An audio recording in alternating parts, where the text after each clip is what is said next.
let's try to solve this problem here. A rope is attached to a bucket of water and the bucket is then rotated in a vertical circle of 0.7 meter radius. So this is a circular motion where you have a pail being filled with water and you use a rope attached to the center of the circular motion and it rotates in a circular motion. Okay, calculate the minimum speed of the bucket of water such that the water will not spill out. Okay, I think we are all aware that water will most likely spill out when the bucket is in this position. Okay, and therefore we will be sketching a free body diagram for this pail of water when the pail is at the top position of this circular motion. So let's do it now. Okay, I'm following the steps I mentioned over here. I'll be doing my free body diagram. I'll resolve if there's any forces not on the axis. Then I'll check whether x and y axis are in equilibrium or not to choose whether to use sum of f equals 0 or sum of f equals ma. And lastly, I'll be solving the question. Okay, so I'll be sketching my free body diagram right now. I'm sketching it for the pail of water when it's at the top position of the circular motion. So because this water and this pail here has mass, therefore it has weight. At the same time, we know that this pail of water here is being pulled by this rope over here, so there will be tension. And tension should be away from the object along the rope. So along the rope must be either downwards or upwards, but because it's away from the object, it must be pointing downwards. So you have our tension pointing downwards. Okay, there's no force being explicitly stated in the question, so there's no external force and there's no surface in contact between the pail of water and other objects surrounding it, and there's no, because it's not in contact with anything, it's irrelevant for us to talk about static or kinetic friction over here. So this will be the free body diagram of our pail of water when it's at the top position. Okay, so this is the situation. Let's check whether we need to resolve it or not.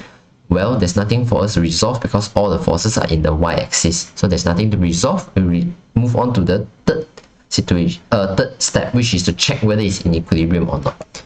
For the x-axis, there's no forces, so definitely it's balanced. It's balanced, so sum of fx is equals to 0. The situation in x is the forces are in equilibrium because there's no force at all. For y, we know that because the object is moving in circular motion, at the top position, the center will be pointing downwards. Okay, will be below the top position. Therefore, we know that there will be a centripetal acceleration pointing downwards when the pail is at the top. Okay, so we can sketch a centripetal acceleration to be like this. Okay, so because we know that there's acceleration in this axis, we know that definitely it is not in equilibrium in the y-axis. Not in equilibrium in the y-axis, therefore we do sum of fy is equals to may. Okay, we are aware that for the x-axis, because it's in equilibrium and there's no force in it, there's no force in the x-axis, so there's no need for us to analyze the x-axis. So we only analyze the y-axis here. So y-axis, all the forces are in the same direction as the centripetal acceleration. So we can say that sum of fy is equals to may. All forces in the same direction as acceleration, so all the forces here will be positive force. Positive tension, positive weight is equals to may. Okay, now the interesting part here is we don't know the tension, we don't know the speed, so we definitely cannot determine the v. Here we have only the r.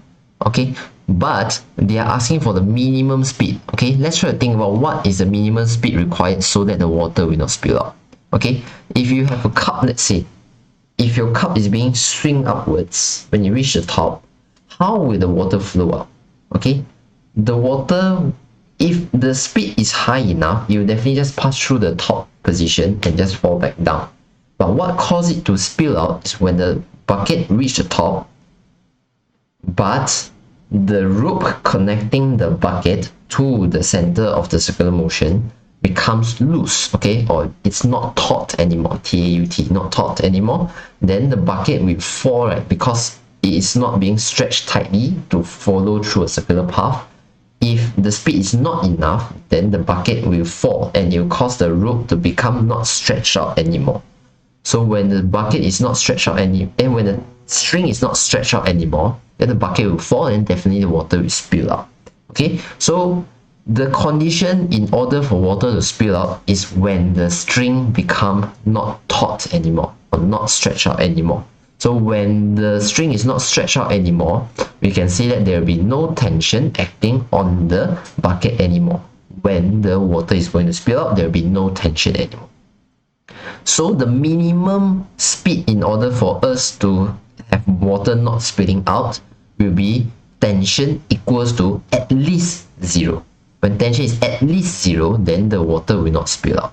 Okay, at least, okay, means that it has to be more than 0. Okay, so to find the minimum speed, we can set the tension to be equals to 0. Okay, and that is the moment in which water will start to spill out.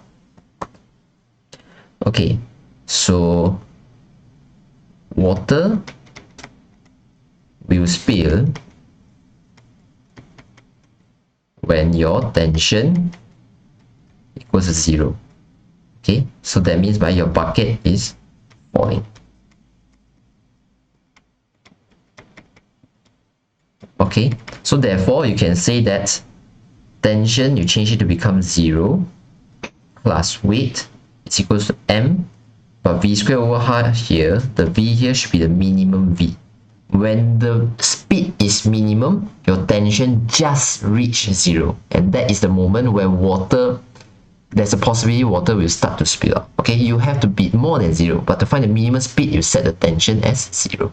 Okay, so now you may open it up to become mg mv minimum squared over r, and cancel the m definitely. So to find the minimum speed, you can just rearrange the equation and you get square root of rg. So if you perform your substitution, r is 0.700, g is 9.81. Okay, so if you perform a calculation, I believe you get your minimum speed to become 2.62 meter per second. Okay, so this is your minimum speed in order for the bucket to not have its water spilling out. Okay, thank you very much. If you reach more than 2.62, if your speed is more than 2.62, definitely the pail will just pass through while the string is still tight. So if the string is still tight, the bucket will not fall, it will continue to swing in circle. But if you go lower than 2.62 meter per second, that's when your tension is equals 0. When the tension equals 0, your bucket will fall, then the water will continue to spill out. It's just a rough idea of how it happens. Thank you very much.